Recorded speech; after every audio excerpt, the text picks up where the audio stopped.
सैफ खान ने एक बहुत महत्वपूर्ण बात बताई कि भाई कितना कितना लोन बैंकों से मिला है, LIC से मिला है, SBI से मिला है गौतम अडानी की कंपनियों को। ठीक बात है, जिन आपने कहा वो गरीब आदमी का पैसा है, ठीक है, ऐसा कोई तथ्यात्मक रिपोर्ट लेके सुप्रीम कोर्ट जाइए ना। आपको किसी ने मना किया है? आपके पास पैसा नहीं पिटीशन टाइप कराने का? गजब करते हैं। किसने कहा? ये सब नहीं, ये नहीं, मैंने कहा अभी नहीं, अभी नहीं, जब तक दोबारा आएंगे तब। अमिताभ जी जेपीसी की मांग क्यों कर रहे थे? रुक जाइए, जवाब दिया। अरे रुको भाई, तो मैं बोल रहा हूँ जेपीसी की मांग क्या होती है? एक मिनट रुको। क्या होता है जेपीसी? अरे बाब हमको ना बताओ जेपीसी क्या होता है यार। तो आप तो अभी टीवी पे देखो जेपीसी। आपने सवाल पूछा, हमको ना बताओ, जेपीसी क्या हम बता देंगे, अभी बता देंगे। यही तो पूछेंगे, हम बताएंगे, पूछेंगे, ये बोलेंगे कि ये रही इतनी लोन की अमाउंट, ये इतना पैसा जो है ये कहां से आया? ठीक है, नेहा साली अभी नहीं, ना, मैं इसको पार्लियामेंट नहीं बनने दे सकता अपने बहस को। ये कांग्रेस करे और भाजपा करे, वहां लट्टम लट्टा, मेरे शो में नहीं चल सकता ये ना। मेरे शो में ये सब पता नहीं चलेगा। जितना अवसर है उतने में अपनी बात रखिए, बाकी सब में थोड़ा धैर्य से रखिए रहिए। जेपीसी की बात बता रहे थे सैफ खान हमको, जेपीसी क्या होता है। खैर मुझे ज्यादा नहीं, थोड़ा बहुत जितना पता उतना बता दूं, क्योंकि 35 साल में मेरे ख्याल से कई जेपीसी तो देखी ही होंगी बनती बिगड़ती। बोफोर्स पे एक जेपीसी बनी थी, बी शंकरानंद उसके चेयरमैन थे, उनने गुड़गोबर करके लीप दिया सब, उसकी रिपोर्ट संसद में पेश हुई, समूचे विपक्ष ने रिपोर्ट के पन्ने फाड़ के पहली बार संसद में ऐसे उल्ला दिए लोकसभा में, और सामूहिक इस्तीफा दे दिया। जेपीसी का हर्षम ने ये भी देखा, इसलिए हमको ज्ञान न दिया करो भाई साहब, भाजपा को दो, भाजपा आपको दे, हमें लपेटने की कोशिश करोगे तो बड़ा मुश्किल हो जाएगा, है ना। इसलिए ये बात को ध्यान रखो। खैर सर्वेश बाबू, मेरा प्रश्न वही आपसे जोड़ने के लिए मैं कह दूं, मान लीजिए कल को आम आदमी पार्टी ये कहे कि मनीष सिसोदिया, तो मैं फिर वही बात कहूंगा, मनीष सिसोदिया इतना बड़ा विषय नहीं हो सकता कि उसके लिए हम संसद बाधित कर दें, नहीं ना। जैसे गौतम अडानी और राहुल गांधी, क्या इन दोनों विषयों पर आप अपनी बात रख देते? ठीक, कोई किसी के गर्दन में रिवॉल्वर लगा के तो मंजूरी करा नहीं लेगा किसी बात की। ठीक, आपने अपनी बात कह दी, दूसरे ने अपनी कह दी, बात खत्म हो गई। क्या फिर देश का सामान्य कामकाज चलने देना चाहिए सदन में या नहीं? जिन्होंने कहा ये अडानी ईमानदार है उन्होंने भी अपनी बात कह दी, जिन्होंने कहा अडानी बेईमान है उन्होंने भी कह दी, जिन्होंने कहा भाजपा देशद्रोही है उनने भी अपनी बात रख दी, जिन्होंने कहा कांग्रेसी देशद्रोही है हमेशा से उनने भी अपनी बात रख दी। बस यही ना, रिवॉल्वर लगा के तो मनवाओगे नहीं। फिर ये स्टेलमेंट क्यों, फिर गतिरोध क्यों, जनता का कामकाज क्यों नहीं हो सकता? फिर सर्वेश जी। सहमत हूँ, और आम आदमी पार्टी की सिर्फ यही मांग है, हम लगातार 267 के तहत नोटिस दे रहे हैं, और सिर्फ इसी बात है कि आप अडानी के मामले में संसद में चर्चा करें। और इस लोकतंत्र में ये भी है कि जब हमारी 16 पार्टियां, देश की विपक्षी पार्टियां इकट्ठा हैं, रोजाना प्रदर्शन हो रहे हैं, संसद का सत्र भी चल रहा है, अलग से सत्र बुलाने की भी जरूरत नहीं है, तो और लगातार ऐसे मामलों पे पूर्व में भी बहस हो चुकी है, तो पूर्व में भी ऐसे मामलों पे बहस हो चुकी है। तो सिर्फ और सिर्फ यही मामला है कि आखिर में अडानी पे संसद ने बहस कराई। आज देश के लिए, पूरी दुनिया के लिए चिंता का विषय है कि एक व्यक्ति जो दुनिया का दूसरे नंबर का अमीर होता है, वो अपने देश में 50वें नंबर का भी टैक्स पेयर नहीं होता। तमाम जो रिपोर्ट है, तमाम चीजें आती हैं, और उसमें लगता है कि हमारे देश की संपत्ति एक व्यक्ति के हाथों में बेची जा रही है। तमाम पार्लियामेंटेरियंस इसको उठाते हैं, एक दुनिया में रिपोर्ट भी आती है। हिडेनबर्ग की रिपोर्ट के बाद कई ऐसे और तथ्य आते हैं।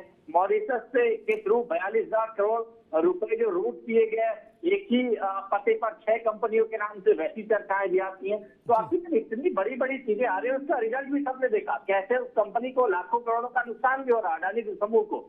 तो ऐसे वक्त में जब हमारी देश के लोगों का, जनता का पैसा उसकी कंपनी में निवेश है, अगर ऐसी चीज पे चर्चा देश की 16 विपक्षी पार्टियां कर रही है तो जरूर होनी चाहिए। ठीक सर्वेश बाबू, ये जानकारी है कि अडानी का टोटल लोन एक्सपोजर जो है उसमें इंडियन फाइनेंशियल इंस्टीट्यूशन, जिसमें पोस्ट ऑफिस से लेकर बैंक तक सब आ जाएंगे, इंडियन फाइनेंशियल इंस्टीट्यूशंस का कितना शेयर है कुल, ये पता है ना?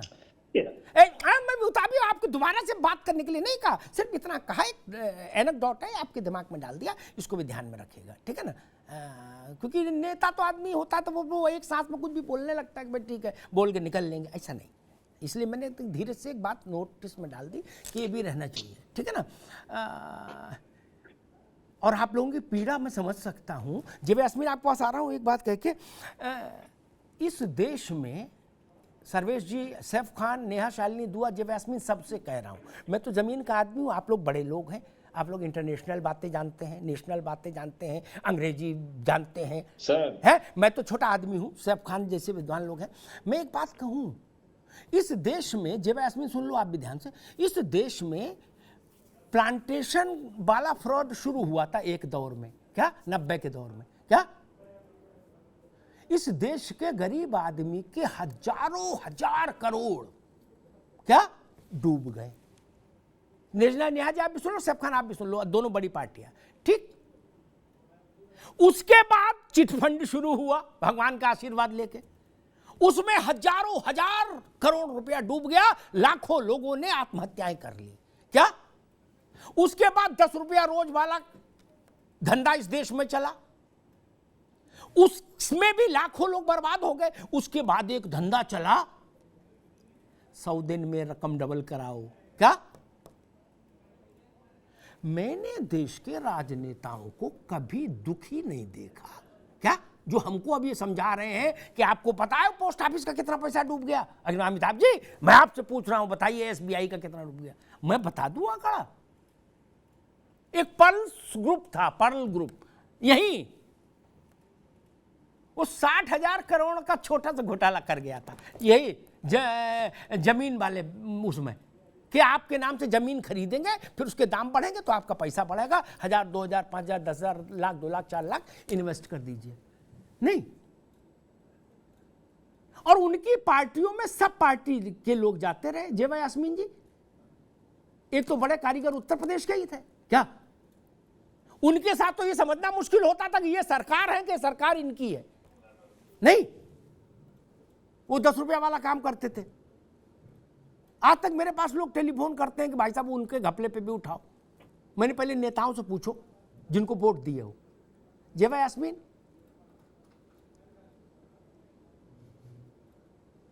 देखिए अमिताभ जी, जो घोटाले पार्लियामेंट में या विधानसभा में नेता और विपक्ष उठाएंगे मुद्दे, क्योंकि वो तो मैंने कहा वो सभी लोग बोल चुके। जेवा कुछ नया बोलो, इसीलिए मैंने आपको नया प्रश्न दिया, ताकि कुछ आप नया बोलो, लोगों में वायरल हो, लोग अच्छी बात समझे। ये बातें सब बोल ही चुके, इसमें क्या कहोगे आप।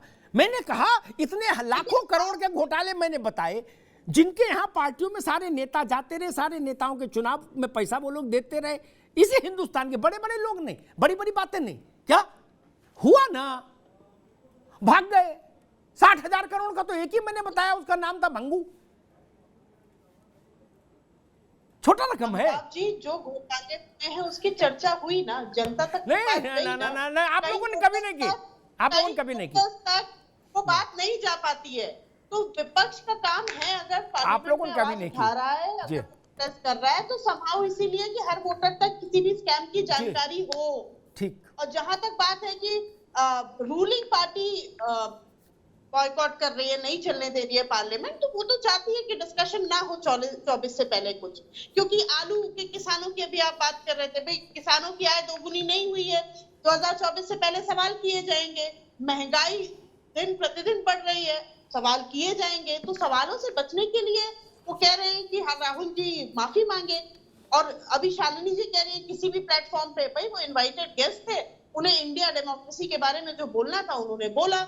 किसी का मुंह नहीं बंद कर सकते आप। अगर मुझे लग रहा है लोकतंत्र खतरे में है तो आप मेरा मुंह नहीं बंद कर सकते हैं, मैं किसी भी प्लेटफॉर्म पे अपनी बात रखूंगी, फ्रीडम ऑफ स्पीच है मुझे।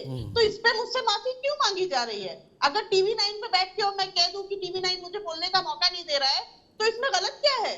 मुझे कहने का हक है। अब मैं किस चीज की अपॉलॉजी? मुझे समझ नहीं आता कि इतना टाइम वेस्टेज ना विपक्ष करे और ना ही सत्ता दल करे, क्योंकि बहुत असल मुद्दे हैं जिस पे हमें बात करनी। बड़ी अच्छी बात की और सार्थक बात कही जीवन ने। रुद्र विक्रम सिंह, हमको लगे, मान लो मैं फिर कह दूं भाई मैं बहुत सामान्य व्यक्ति हूं और मैं केवल भारत को ही समझता हूं, इंडिया को भी नहीं ज्यादा जानता, ठीक। मुझे लगा कि भाई फला आदमी ने देश की प्रतिष्ठा को क्षति पहुंचाई, तो जब छोटे से आदमी की प्रतिष्ठा को भी क्षति पहुंचाने पर मुकदमा करने का हक हासिल है, तो देश की प्रतिष्ठा, संसद, लोकतंत्र, जो जो बता रहे हो कि को क्षति पहुंचाई तो उसके खिलाफ मुकदमा कर दो, जाके पार्लियामेंट स्ट्रीट में या देश भर से मुकदमा करा दो, नोटिस भिजवाओ, पागल हो जाए आदमी हाजिरी देते देते, कराओ हाजिरी माफ। गलत कह रहा हूं भैया? देश के हर गांव मुकदमा कराओ, क्या दिक्कत है? मुझे कोई ऐतराज नहीं, संसद चलने दो। एक, अब वही बात मैं अडानी के लिए कह रहा हूं। गंज डुंडवारा के मुंसिफ मजिस्ट्रेट से लेकर चीफ जस्टिस ऑफ इंडिया तक जाके एप्लीकेशन लगाओ यार, मुकदमा लड़ो, अडानी घर के बाहर धरना दो जाके, क्या उसके बंदरगाह आप जाओ, वहां धरना दो जाके, क्या पार्लियामेंट तो चलने दो। ये विकल्प हासिल है लोगों, दोनों पार्टियों को कि नहीं? बिल्कुल। फिर यहां गुत्थम गुत्था क्यों हो रही है? जबकि मैं इसीलिए कह रहा हूं, ये खेल देखिए, दोनों को पता है कि होना कुछ नहीं है, क्या तो शुरू करो अंताक्षरी लेकर हरि का नाम, समय बिताने के लिए करना है, कुछ काम हो रहा है क्या?